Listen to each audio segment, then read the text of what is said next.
Assalamualaikum warahmatullahi wabarakatuh. Halo, kami dari program studi D3 Akuntansi, Politeknik Negeri Malang di Kota Kediri. Dalam video ini, kami akan mempresentasikan hasil project based learning berupa perancangan, implementasi, dan evaluasi sistem informasi akuntansi manufaktur berbasis Accurate Online. Sistem ini kami kembangkan tidak hanya untuk otomatisasi pencatatan transaksi, tetapi juga untuk menghasilkan informasi finansial yang layak digunakan dalam pengambilan keputusan manajerial yang strategis. Saya Safra Naura Zahrani, fokus pada perancangan struktur organisasi perusahaan, analisis mendalam proses bisnis manufaktur, pembuatan COA, serta melakukan pembenahan pada modul-modul Accurate. Saya, Aisyah Malamungga Firani, bertanggung jawab dalam penyusunan blueprint, pengumpulan bukti dalam transaksi manufaktur, serta melakukan input data master, pemasok, dan pelanggan ke dalam sistem. Saya Desa Fadila, bertanggung jawab dalam pemetaan flowchart, menyusun narasi untuk implementasi transaksi di Accurate, lalu mengimplementasikan pada Accurate, serta melakukan simulasi keputusan bisnis strategis. Saya Ferry Andreas Yasriawan, bertanggung jawab dalam penggalian informasi awal karakteristik perusahaan Royal Marmer, serta bertindak sebagai editor untuk memastikan visual video dokumentasi ini berjalan interaktif. Kami memilih usaha produksi marmer bernama Royal Marmer karena proses produksinya berlangsung lebih dari 1 hari. Tahapannya meliputi pemotongan bongkahan batu, pembentukan ukuran standar, pemelesan atau finishing, serta inspeksi akhir. Pada tahap pemelesan dan inspeksi akhir ini, produk lempengan marmer belum siap dijual sehingga dicatat sebagai barang dalam proses. Karakter ini membuat usaha kami relevan dengan penetapan biaya proses.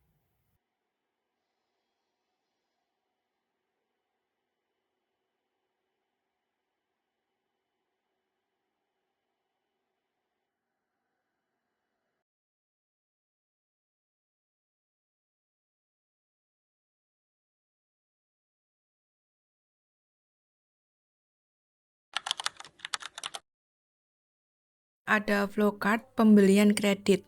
Dalam perusahaan Royal Marmer, di sini ada flowchart pada pembelian kredit, yaitu yang pertama ada bagian gudang. Bagian gudang ini untuk mengecek persediaan bahan. Jika persediaan masih, maka gudang memakai persediaan yang ada. Jika persediaan habis, maka gudang membuat permintaan kepada bagian pembelian. Yang kedua, ada bagian pembelian. Bagian ini menerima surat permintaan dari gudang. Lembar pertama diserahkan ke bagian utang dan lembar kedua diserahkan kepada pemasok.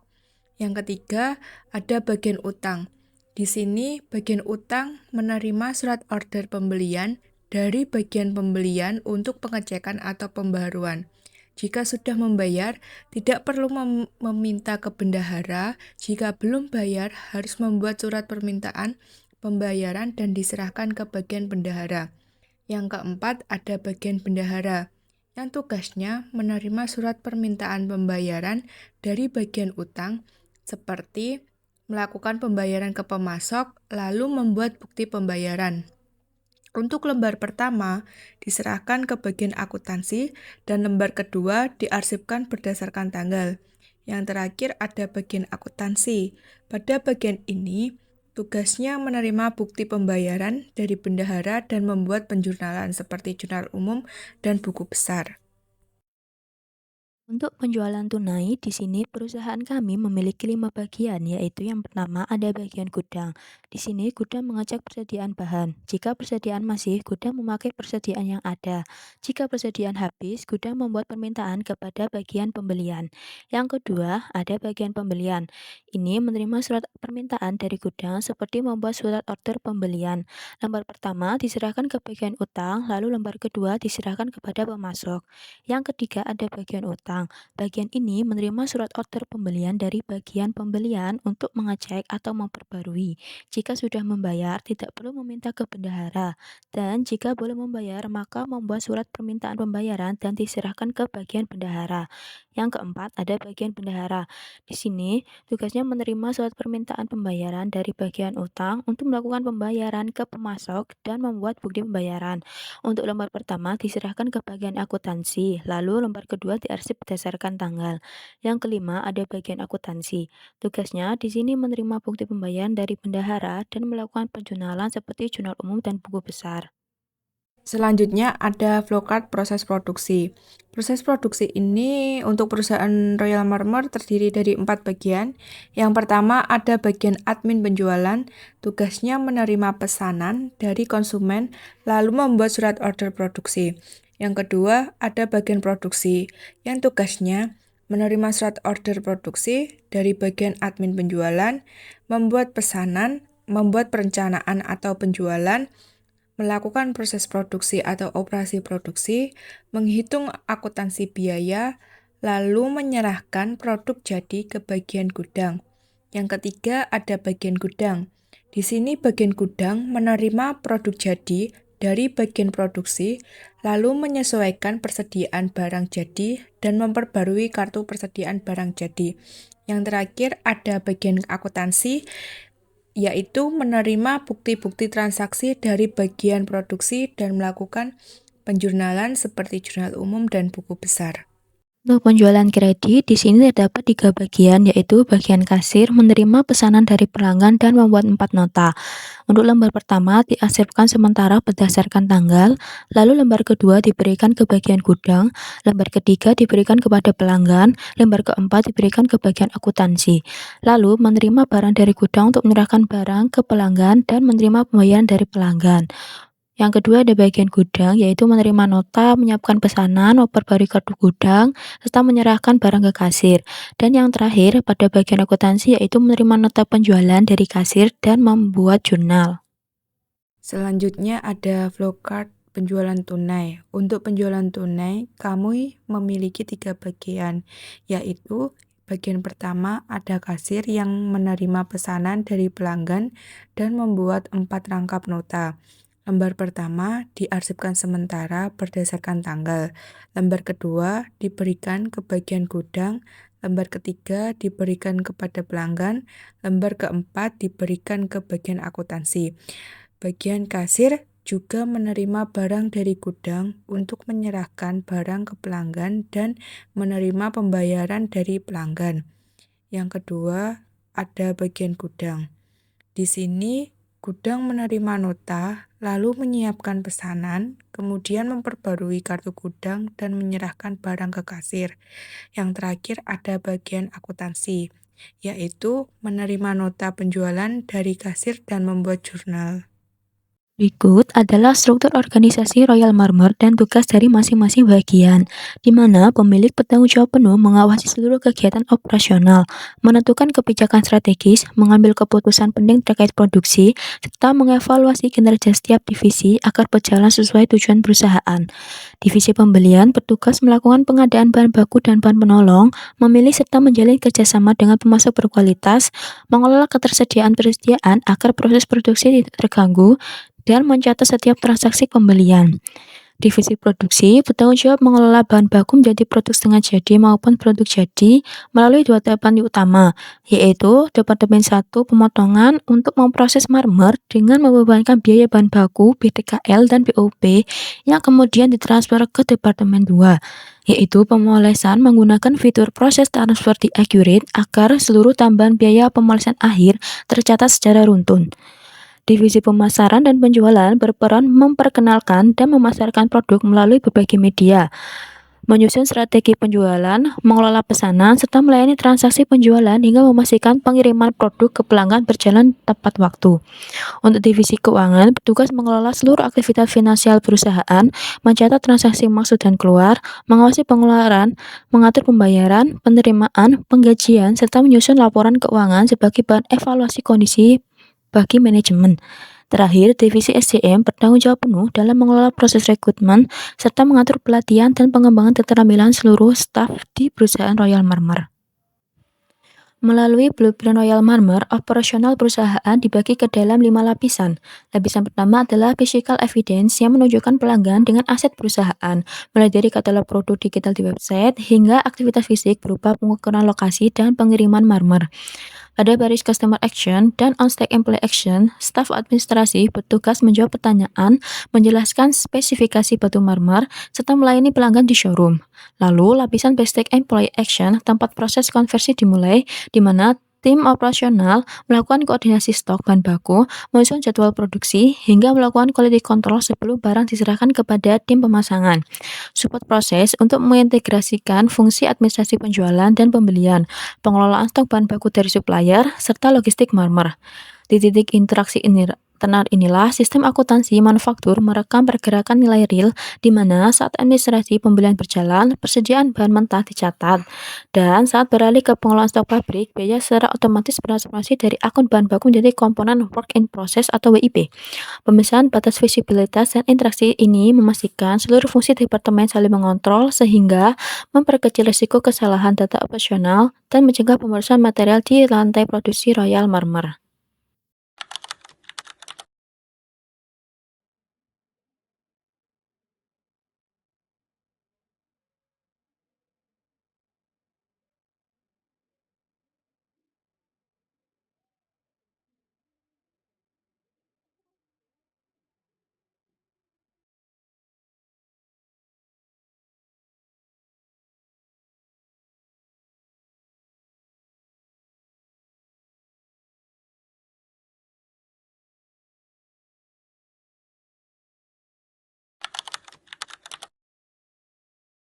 Dalam tahapan setup database PT Royal Marmer, kami merancang struktur Chart of Accounts atau COA yang disesuaikan dengan secara khusus dengan karakter manufaktur proses costing. Pada header aset lancar, akun 1100, kas dan bank dialokasikan sebagai pusat likuiditas utama. Untuk pos piutang, kami memisahkan akun 110301 piutang usaha dari pelanggan dan akun 110302 uang muka pembelian kepada pemasok demi akurasi pelacakan hak klaim perusahaan. Sesuai prinsip akuntansi biaya, pada kelompok akun persediaan nomor 1104, kami memecah komponen menjadi akun 10401 persediaan bahan baku khusus untuk blok marmer mentah serta akun 110402 persediaan bahan penolong seperti cairan kristalisasi, resin, dan bubuk poles. Pemisah struktur COA yang sistematis ini berfungsi sebagai fondasi utama agar seluruh aliran pengakuan biaya produksi di Accurate Online dapat menghasilkan perhitungan harga pokok produksi secara presisi. Dalam menjalankan aktivitas administrasi dan pencatatan keuangan, PT Royal Marmer menetapkan tanggal 30 Juni 2025 sebagai tanggal mulai data keuangan di dalam sistem. Perusahaan menggunakan siklus periode akuntansi standar tahunan yang berjalan mulai dari bulan Januari hingga Desember dengan mata uang operasional resmi menggunakan Indonesia Rupiah atau IDR.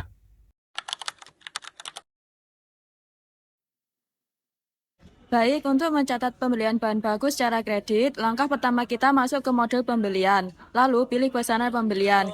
Di sini, pada kolom pemasok, kita pilih PT Sumber Batu Makmur dengan tanggal transaksi 18 Agustus 2025.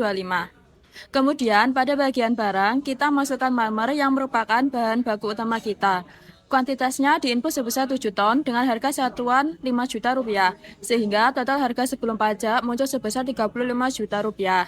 Jangan lupa untuk mencentang opsi kena pajak agar PPN 11% sebesar 3.850.000 terhitung otomatis oleh sistem, sehingga total pesanan menjadi 38.500.000 rupiah.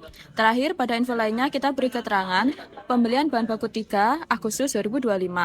Setelah pesanan dibuat, ketika fisik barangnya sampai, kita langsung buka menu penerimaan barang. Kita pilih kembali nama pemasoknya, yaitu PT Sumber Batu Makmur. Lalu kita klik tombol ambil untuk menarik data dari nomor PO yang sudah diinput tadi. Masukkan nomor terima dari vendor. Di sini tertulis F28. Kuantitasnya otomatis terisi 7 ton marmer. Nah, poin penting di sini, pastikan alokasi gudangnya sudah diarahkan secara benar ke gudang A, karena gudang A ini difungsikan untuk menyimpan persediaan bahan baku Royal Marmer. Karena pembelian kredit ini memerlukan uang muka di awal, kita lanjut buka fitur uang muka pembelian. Pilih PT Sumber Batu Makmur, lalu pada bagian nomor PO, kita cari dan pilih nomor pesanan yang sedang kita proses. Secara otomatis, nilai uang muka yang harus kita bayarkan akan muncul di sini dengan perhitungan pajaknya. Langkah ini wajib diselesaikan untuk memotong total tagihan akhir saat faktur diterbitkan. Sekarang kita masuk ke pencatatan pembelian bahan penolong. Langkah pertama, kita buka menu pesanan pembelian. Pada kolom pemasok, kita pilih vendor kita yaitu CV Digi Kimia dengan tanggal transaksi 18 Agustus 2025. Di sini kita langsung memasukkan 6 item bahan penolong secara berurutan. Ada resin sebesar 17 liter, pigmen warna sebesar 17 liter, cairan pembersih sebesar 9 liter, cairan kristalisasi 9 liter, wax 9 liter, dan bubuk poles sebanyak 7 kg. Nilai subtotalnya tercatat Rp4.416.000 dan setelah ditambah PPN 11% sebesar Rp485.760.000. Total pesanan kita menjadi Rp4.901.760.000. Setelah pesanan diproses, kita buka menu penerimaan barang. Kita pilih terima dari CV Digi Kimia, lalu klik ambil untuk menarik ke 6 item dari data PO yang sudah dibuat sebelumnya. Jangan lupa masukkan nomor terima vendor. Di sini kita input F29. Poin krusial di sini, pastikan posisi alokasi gudangnya sudah kita arahkan ke gudang B. Karena gudang B ini difungsikan khusus oleh Royal Marmer untuk menyimpan persediaan bahan penolong. Selanjutnya, kita masuk ke menu faktur pembelian untuk mengakui tagihannya. Kita panggil lagi CV Digi Kimia, lalu klik ambil dari form penerimaan barang, sehingga ke-6 barang langsung muncul otomatis. Kemudian, pada tab info lainnya, kita lengkapi nomor faktur vendor yaitu F29, isi alamat kirim di Jalan Raya Popok, Kabupaten Tulungagung, Jawa Timur, serta ketik keterangan pembelian bahan 3 Agustus 2025. Karena transaksi ini dilakukan secara tunai, ini kita bisa langsung klik tombol proses di kanan atas, lalu pilih ke pembayaran. Langkah terakhir adalah menyelesaikan pelunasan instan pada form pembayaran pembelian. Pada kolom kas atau bank, kita pilih akun kas sebagai sumber dana keluarnya. Isikan tanggal bayar 18 Agustus 2025, pastikan faktur nomor F29 dengan nilai terutang sebesar Rp4.900.760.000 sudah tercentang di tabel bawah, dan nilai pembayaran di atas sudah selesai. Terakhir, tinggal klik simpan, dan transaksi pembelian tunai bahan penolong ini selesai dibukukan secara real time. Selanjutnya, rencana produksi. Langkah pertama, kita masuk ke menu rencana produksi. Pada kolom nama, kita berikan keterangan rencana produksi 3 bulan Agustus 2025. Di sini kita memasukkan produk utama yang akan dibuat, yaitu lantai glossy dengan kuantitas sebanyak 168 pieces. Jadwal produksi diatur mulai tanggal 19 Agustus 2025 hingga estimasi selesai pada tanggal 20 Agustus 2025. Setelah rencana dibuat, kita lanjut ke menu perintah kerja dengan memilih tipe, rencana produksi, dan menarik data yang barusan kita buat. Bisa kita lihat pada rincian tahapan di bawah. Sistem otomatis membagi proses manufaktur Royal Marmer ini menjadi 2 tingkatan urutan, yaitu tahapan produksi dan tahapan finishing. Sekarang kita lakukan pengambilan bahan baku terlebih dahulu. Sesuai alur, kita mulai dari tahapan produksi dulu. Jangan lupa pada kolom keterangan kita ketik pengambilan bahan baku 3 bulan Agustus 2025. Saat klik ambil tahapan, kita pilih tahapan produksi sehingga material seperti marmer, resin, pigmen warna, dan cairan pembersih otomatis ada dalam form.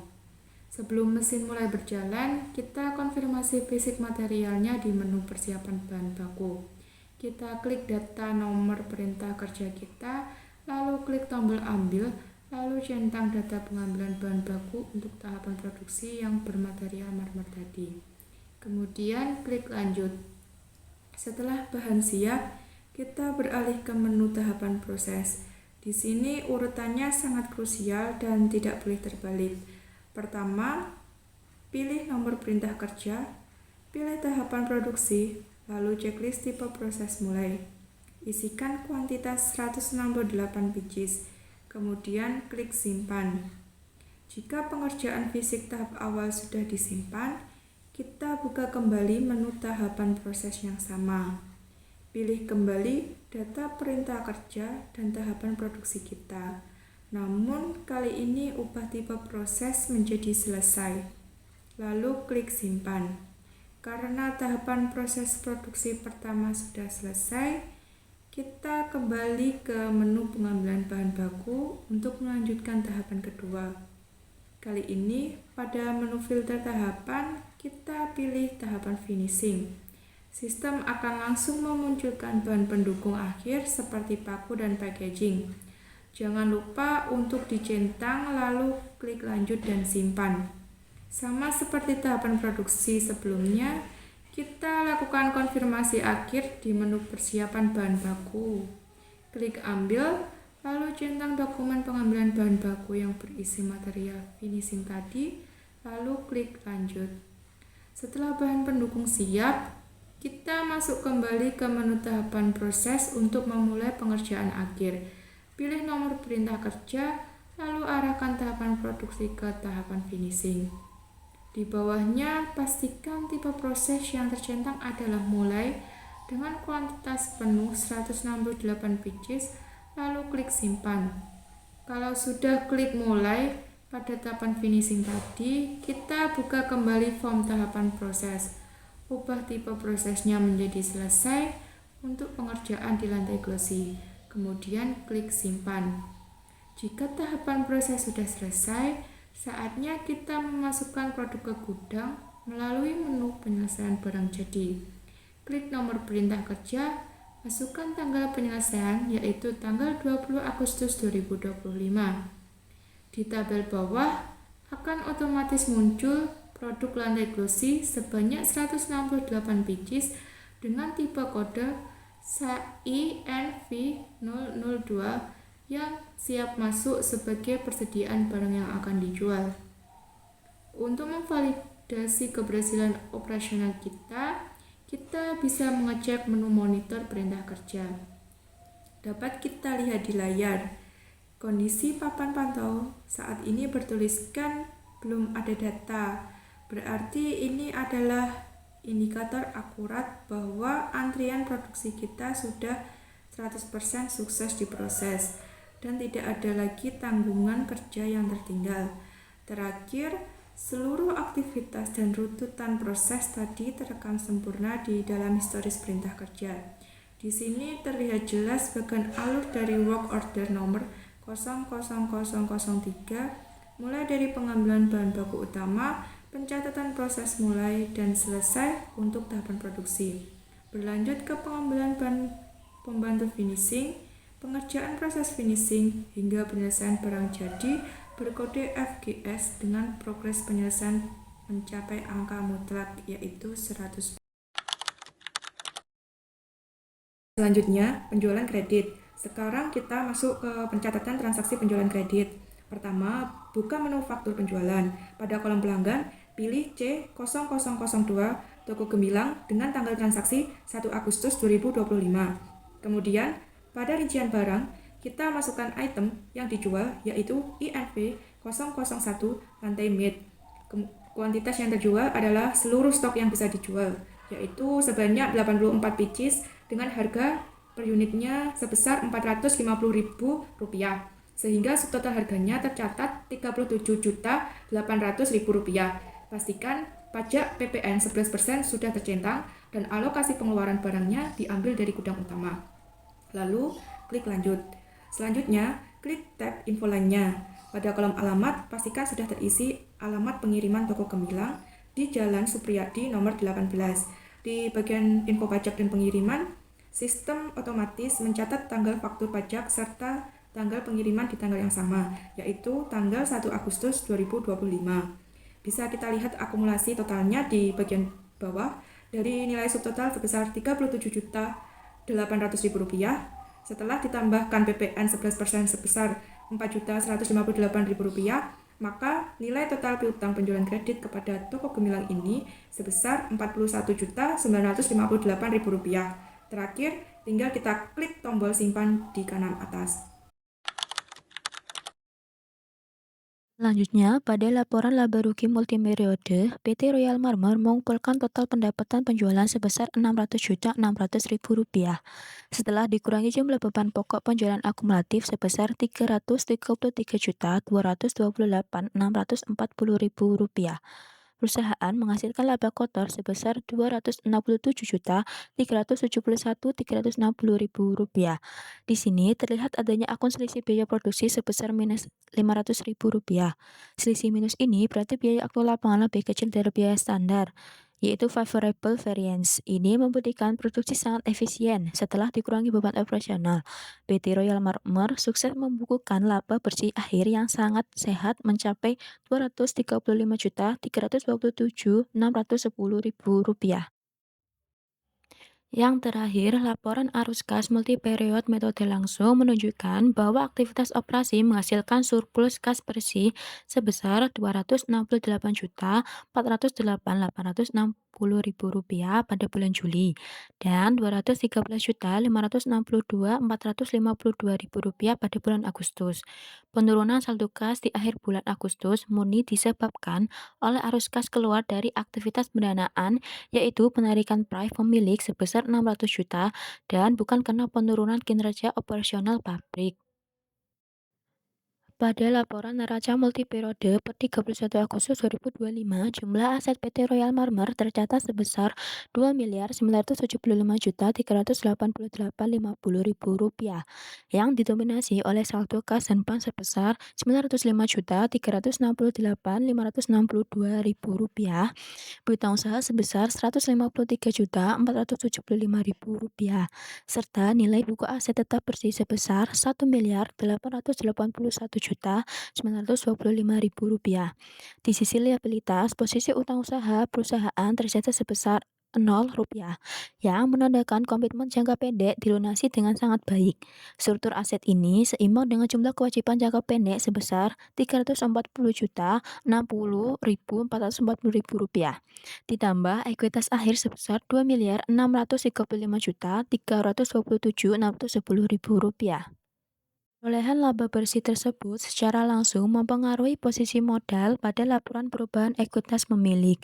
Dimulai dengan ekuitas awal sebesar Rp3 miliar, modal bertambah dari perolehan pendapatan bersih sebesar Rp235.327.610.000. Namun, karena terdapat keputusan manajerial berupa penarikan dana prime oleh pemilik sebesar 600 juta pada bulan Agustus, nilai ekuitas pemilik akhir periode tercatat menjadi Rp2.635.327.610.000. Selanjutnya, analisis varians dan cost volume profit. Pada tahap ini, kami melakukan analisis varian dan cost volume profit atau CVP pada perusahaan Royal Marmer. Analisis ini bertujuan untuk mengevaluasi efisiensi biaya produksi serta membantu manajemen dalam pengambilan keputusan bisnis. Royal Marmer memproduksi dua jenis produk, yaitu lantai marmer matte dan lantai marmer glossy. Kedua produk ini memiliki struktur biaya dan tingkat profitabilitas yang berbeda sehingga perlu dianalisis secara terpisah. Sebelum melakukan analisis varian, kami terlebih dahulu menyusun kartu biaya standar sebagai dasar pengendalian biaya produksi. Kartu biaya standar ini berisi standar bahan baku, tenaga kerja langsung, dan biaya overhead pabrik untuk setiap produk. Selanjutnya, kami membandingkan biaya standar dengan biaya aktual produksi. Berdasarkan hasil analisis varians, terdapat beberapa varians tidak menguntungkan atau unfavorable variance. Hal ini terjadi karena biaya aktual bahan baku dan biaya produksi lebih tinggi dibandingkan biaya standar yang telah ditetapkan perusahaan. Kenaikan biaya tersebut dipengaruhi oleh meningkatnya harga bahan baku marmer, bahan finishing, serta penggunaan biaya produksi yang lebih besar dari estimasi awal. Kondisi ini menunjukkan bahwa perusahaan perlu meningkatkan pengendalian biaya agar profit perusahaan tetap optimal. Selain analisis varians, kami juga melakukan analisis cost volume profit atau CVP untuk mengetahui hubungan antara biaya, volume penjualan, dan laba perusahaan. Untuk produk lantai marmer glossy, harga jual per unit sebesar Rp500.000 dengan biaya variabel sebesar Rp231.575 per unit. Dari perhitungan tersebut diperoleh margin kontribusi sebesar 268.424 per unit. Hasil analisis menunjukkan bahwa titik impas atau break-even point produk glossy berada pada 180 unit atau sekitar 89,7 juta penjualan. Artinya perusahaan harus menjual minimal 180 unit produk glossy agar tidak mengalami kerugian. Selain itu, target laba sebesar 30 juta dapat dicapai apabila perusahaan mampu menjual sekitar 292 unit produk glossy. Margin of safety sebesar 87,1% menunjukkan bahwa tingkat keamanan penjualan perusahaan masih tergolong baik, karena penjualan masih dapat turun sebelum perusahaan mengalami kerugian. Sedangkan degree of operating leverage sebesar 1,1 menunjukkan bahwa perubahan volume penjualan tidak terlalu mempengaruhi perubahan laba perusahaan. Untuk produk lantai marmer matte, harga jual per unit sebesar 450.000 dengan biaya variabel sebesar 230.495 per unit. Margin kontribusi yang diperoleh sebesar 219.504 per unit. Hasil analisis menunjukkan bahwa break-even point produk matte berada pada 220 unit atau sekitar 98,7 juta penjualan. Untuk mencapai target laba sebesar 30 juta, perusahaan harus menjual sekitar 357 unit produk matte. Selain analisis produk tunggal, kami juga melakukan analisis multiproduk antara lantai marmer matte dan glossy. Berdasarkan hasil perhitungan, perusahaan harus menjual minimal 125 paket penjualan gabungan agar mencapai titik impas. Dari seluruh hasil analisis ini dapat disimpulkan bahwa produk lantai marmer glossy memberikan margin kontribusi yang lebih tinggi dibandingkan produk matte sehingga lebih berpotensi meningkatkan laba perusahaan. Sensitivity analisis dan keputusan. Pada tahap berikutnya, kami juga melakukan sensitivity analisis untuk mengetahui dampak perubahan biaya dan harga jual terhadap laba perusahaan Royal Marmer. Analisis sensitivitas ini penting karena perusahaan manufaktur sering menghadapi perubahan harga bahan baku, biaya produksi, serta persaingan harga di pasar. Pada simulasi pertama, kami mengasumsikan adanya kenaikan biaya produksi sebesar 10% akibat kenaikan harga bahan baku, marmer, dan bahan finishing. Hasil simulasi menunjukkan bahwa kenaikan biaya tersebut menyebabkan margin kontribusi perusahaan menurun sehingga titik impas atau break-even point menjadi lebih tinggi. Artinya, perusahaan harus menjual produk dalam jumlah lebih besar untuk menutupi seluruh biaya produksi. Kondisi ini menunjukkan bahwa perusahaan perlu melakukan pengendalian biaya secara lebih ketat, seperti mencari supplier alternatif, meningkatkan efisiensi penggunaan bahan baku, dan mengurangi pemborosan selama proses produksi. Pada simulasi kedua, kami melakukan penurunan harga jual sebesar 5% untuk melihat dampaknya terhadap laba perusahaan. Hasil analisis menunjukkan bahwa penurunan harga jual menyebabkan margin kontribusi menurun secara signifikan sehingga laba perusahaan ikut berkurang dan jumlah unit yang harus dijual untuk mencapai titik impas menjadi lebih besar dibandingkan kondisi normal. Hal ini menunjukkan bahwa keputusan pemberian diskon harus dipertimbangkan secara hati-hati karena dapat mempengaruhi profitabilitas perusahaan. Berdasarkan file keputusan taktis yang telah kami susun, perusahaan dapat mengambil beberapa keputusan manajerial untuk meningkatkan profitabilitas. Salah satunya adalah memfokuskan penjualan pada produk lantai marmer glossy karena memiliki margin kontribusi yang lebih tinggi dibandingkan dengan produk matte. Selain itu, perusahaan juga perlu melakukan evaluasi biaya produksi secara berkala, meningkatkan efisiensi proses produksi, serta menjaga kestabilan harga jual agar tetap kompetitif di pasar. Melalui sensitivity analysis ini, manajemen dapat memahami resiko bisnis yang mungkin terjadi serta menggunakan hasil analisis sebagai dasar pengambilan keputusan yang lebih efektif, strategis, dan berorientasi pada peningkatan. Assalamualaikum warahmatullahi wabarakatuh. Kenalkan, nama saya Ferry Andreas dari kelompok 6. Ingin mewawancarai salah satu perusahaan marmer. Kapan perusahaan ini berdiri, Mas? Ya, kapan perusahaan ini berdiri ya? Perusahaan ini dulu dirintis ya oleh ayah saya sebagai seorang founder itu dari tahun 1994. Ya, semenjak beliau pulang dari Jakarta dulu dia itu seorang kuli bangunan. Kuli bangunan ya. Ketika udah banyak experience tentang marmer, Dan memang kita asli Tulungagung ya. Kita tahu potensinya di sini itu adalah komoditas marmer, makanya itu jadi sebuah peluang. Pada tahun itu ayah saya pulang ke Tulungagung, baru beliau merintis industri ini mulai dari nol ya, dari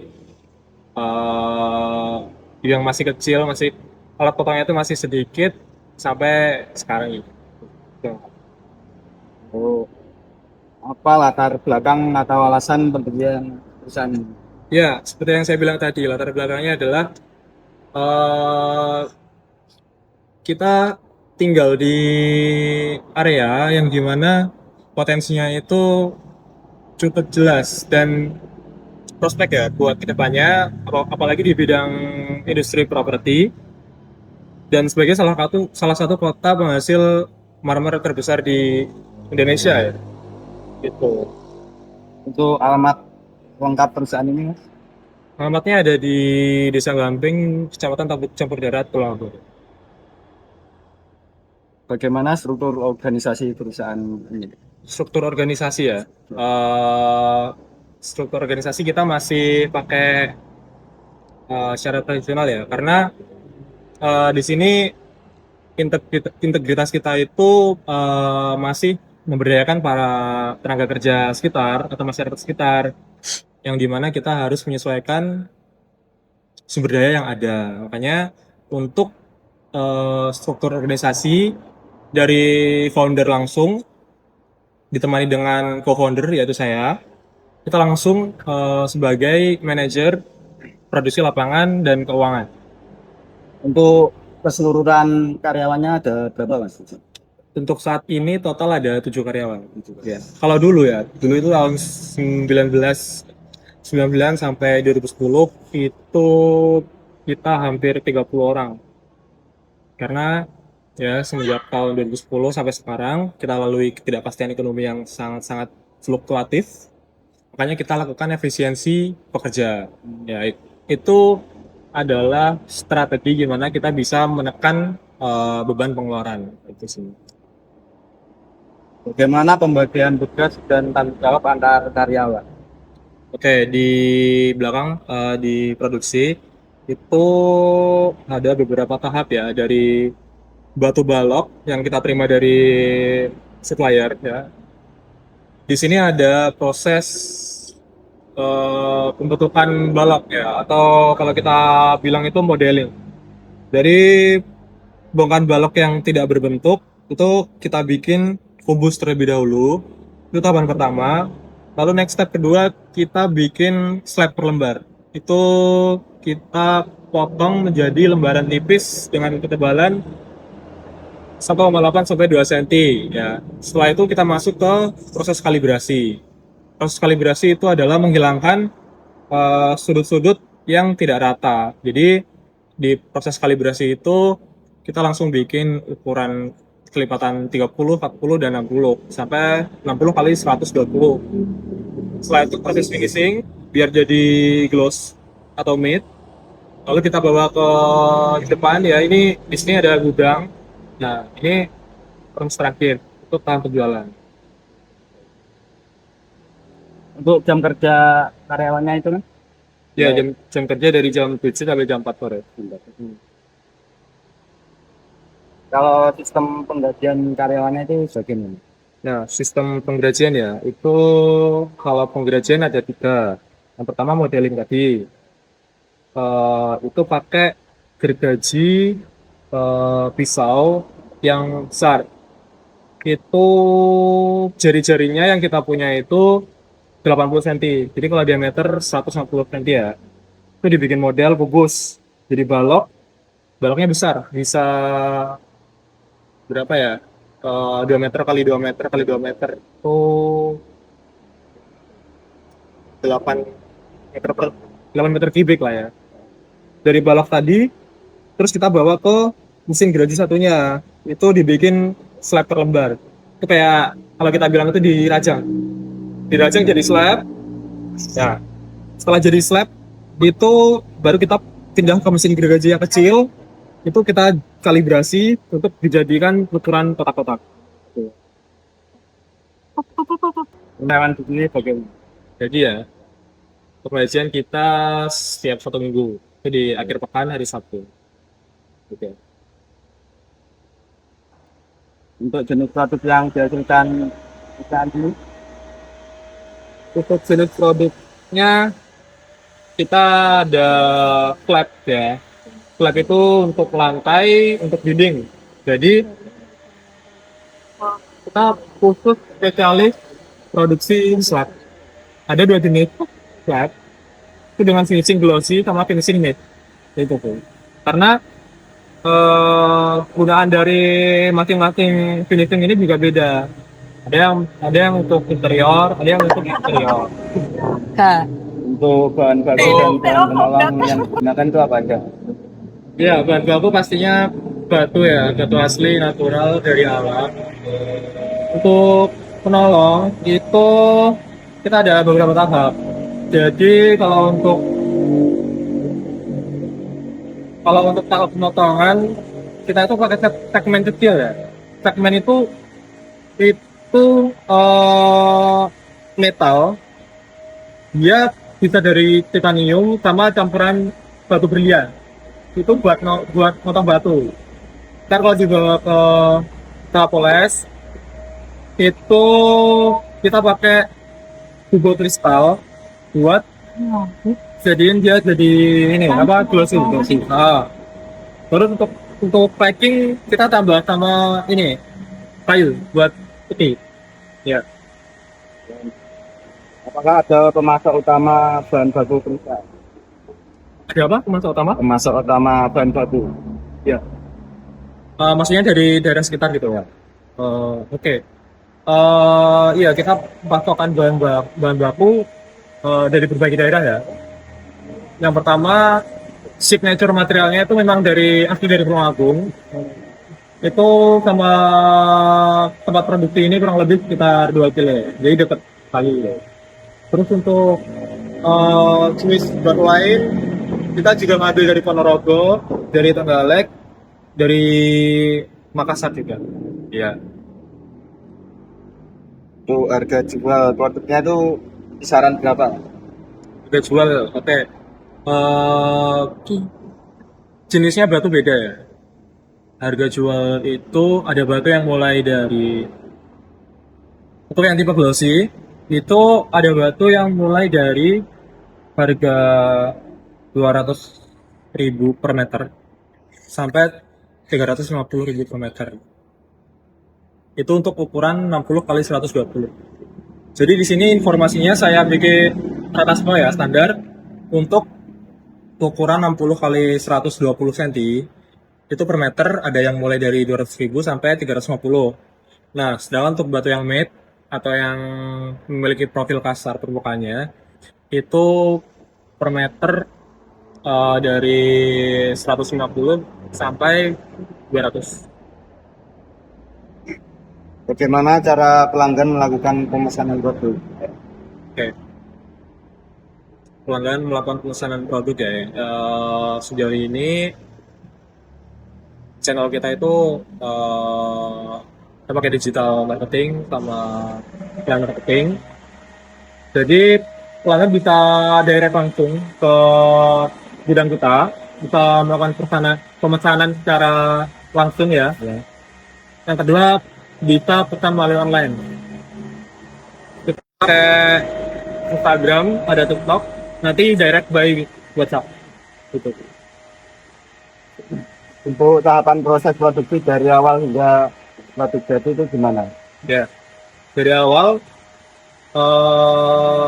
kita beli bahan baku dari supplier, mereka kirimkan bahan kita ke tempat produksi. Yang pertama itu dipotong batunya, dibentuk kubus, setelah itu dibawa ke pemotongan flat, dijadiin per lembar, setelah itu dibawa ke pemotongan kalibrasi, dijadiin ukuran ya per lembarnya. Ada yang 60/120, ada yang 60x60 dan sebagainya. Lalu dibawa ke proses polishing, ada yang dijadiin glossy, ada yang dijadiin matte ya, atau kayak gravel gitu, kasar. Setelah itu kita bawa ke gudang. Itu ready to sell. Udah. Untuk peralatan yang digunakan dalam proses produksi itu apa aja?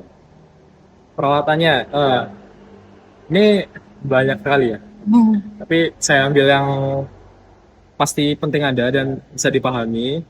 Yang pasti ada gergaji. Gergaji ada dua tipe. Ada yang besar, ada yang kecil, ya.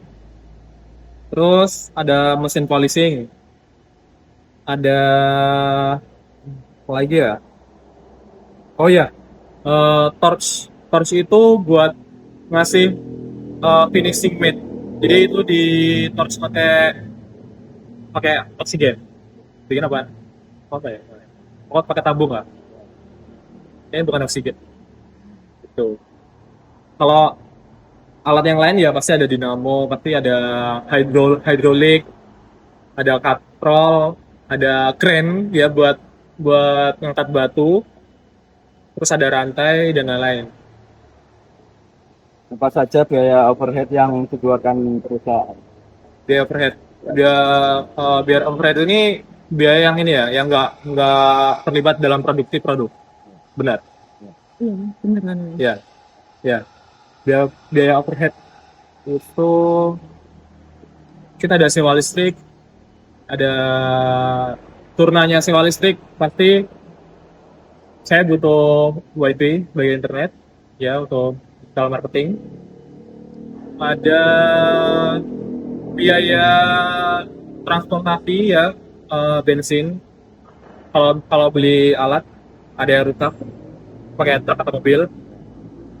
Ada biaya pemeliharaan gedung, gudang maksudnya. Terus udah itu kita sama pajak. Untuk jumlah produksi yang dihasilkan setiap hari itu berapa? Tiap hari? Ya. Kurang lebih 30 meter persegi. 30 meter persegi ya. Berapa jumlah produksi untuk setiap jenis produk dalam satu kali proses produksi?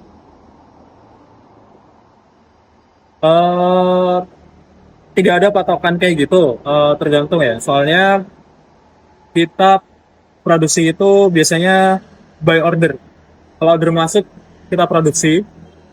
Kalau nggak ada order, biasanya karyawan itu alih fungsi. Ada yang lanjutin ekspansi gudang gitu, misalnya kalau di belakang pasti ada pembangunan kan. Nah, itu kita fleksibel lah. Kalau untuk produksi ya itu sih, satu jenis batu relatif sama lamanya. Untuk satu hari 30 meter itu. Sekian dari kami, makasih Mas. Ya, sama-sama. Assalamualaikum warahmatullahi wabarakatuh. PGA Royal Marmer ini memberikan pembelajaran utama yang sangat bernilai bagi kami. Kami menyadari bahwa sebuah sistem informasi akuntansi manufaktur tidak hanya sekedar memindahkan catatan manual ke dalam bentuk digital. Tantangan terbesarnya yaitu menyelaraskan dinamika dunia nyata pada industri manufaktur marmer yang kompleks, seperti adanya perbedaan persediaan dalam proses departemen, ke dalam logika dan batasan fitur standarisasi yang ada di online. Kami mengucapkan terima kasih yang sebesar-besarnya secara profesional pada para dosen pengampu lintas mata kuliah atas bimbingan dan masukannya yang tiada henti, serta kepada pihak manajemen Royal Marmer yang telah bersedia menjadi mitra kualitas kami.